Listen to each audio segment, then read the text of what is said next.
Le procureur adjoint de la Cour pénale internationale a animé une conférence de presse à la fin de sa visite à Kinshasa. Mamé Mandiaye Nyang a établi un rapport des rencontres qu'il a eues lors de son séjour de 3 jours en RDC.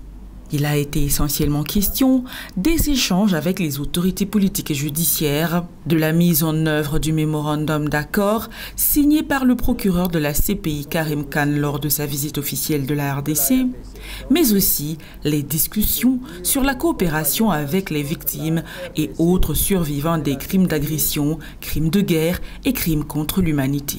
Le procureur adjoint Mamé Mandiaye Nyang a affirmé que la RDC est l'un des premiers pays des situations de la CPI.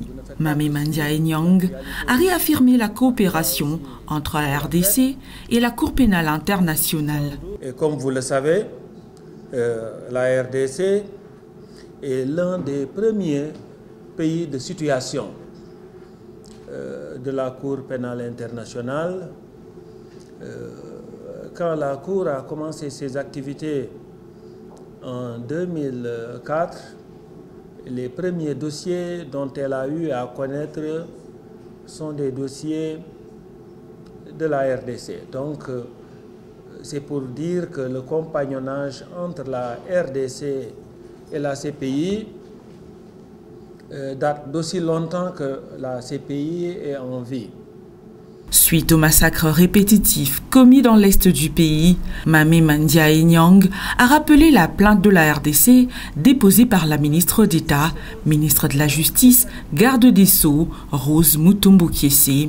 La CPI examine si les crimes commis sont nouveaux ou s'il s'agit d'une continuité d'agression. Sans doute, vous avez appris qu'au mois de mai dernier, pour être précis, le 23 mai, le gouvernement de la RDC, en la personne de Madame la ministre de la Justice, garde des Sceaux, a déposé auprès du bureau du procureur une plainte, si je peux l'appeler comme ça. En anglais, on parle de referral.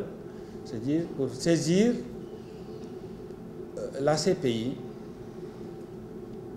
de la situation à l'est du pays, pour que la CPI s'en saisisse. Nous avons bien reçu cette plainte et elle fait l'objet de notre plus grande attention. Ce que je voudrais indiquer à propos de cette plainte, c'est que nous l'examinons en voulant simplement clarifier si c'était même nécessaire. Parce qu'il y a eu une première saisine de 2004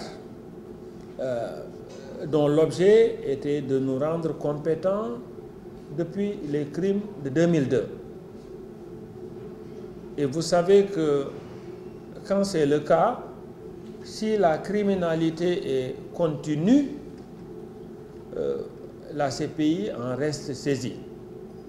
Bon, maintenant qu'il y a cette nouvelle saisine, ce qu'il s'agit de clarifier à notre niveau, c'est est-ce que cette criminalité est nouvelle ou c'est simplement un continuum?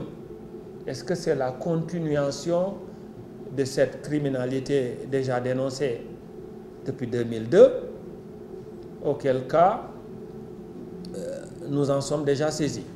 Le procureur adjoint de la CPI, Mamé Mandiaye Nyang, a rappelé qu'il s'agit ici de faire une large part à la complémentarité, regarder ce que les autorités peuvent faire, voir dans quelle mesure aider et le traitement des dossiers dont la conclusion décline la compétence de la Cour pénale internationale sont là les 3 axes de complémentarité. Une des choses que le nouveau procureur en chef Karim Khan a dit dès sa prise de fonction, c'est qu'il entend également faire une très large part à la complémentarité. Qu'est-ce à dire? La complémentarité peut se décliner autour de 3 axes, si je veux simplifier. Le premier axe, c'est de regarder ce que les autorités nationales peuvent faire, vous les laissez les faire. Il y a un deuxième axe qui concerne des choses que les autorités nationales font ou veulent faire, mais elles font face à des défis. Ça peut être des défis logistiques, ça peut être des défis de ressources, ça peut être des défis techniques. Dans ces cas, notre nouvelle approche n'est pas forcément de dire les autorités ne peuvent pas la faire, nous on s'en saisit. Même dans ce deuxième cas, notre approche consiste à voir dans quelle mesure nous pouvons aider. Et enfin, le troisième axe, c'est qu'il y a des dossiers pour la détermination desquels la conclusion a été de dire que ces dossiers ne peuvent pas être traités ici. Bien entendu, c'est là où maintenant le principe de la subsidiarité prend tout son sens. Mamé Mandiaye Nyang, procureur adjoint de la CPI, se dit satisfait de la feuille de route mise en place et de la plateforme esquissée dans un atelier de 2 jours avec les autorités politiques et judiciaires où les différents acteurs peuvent échanger.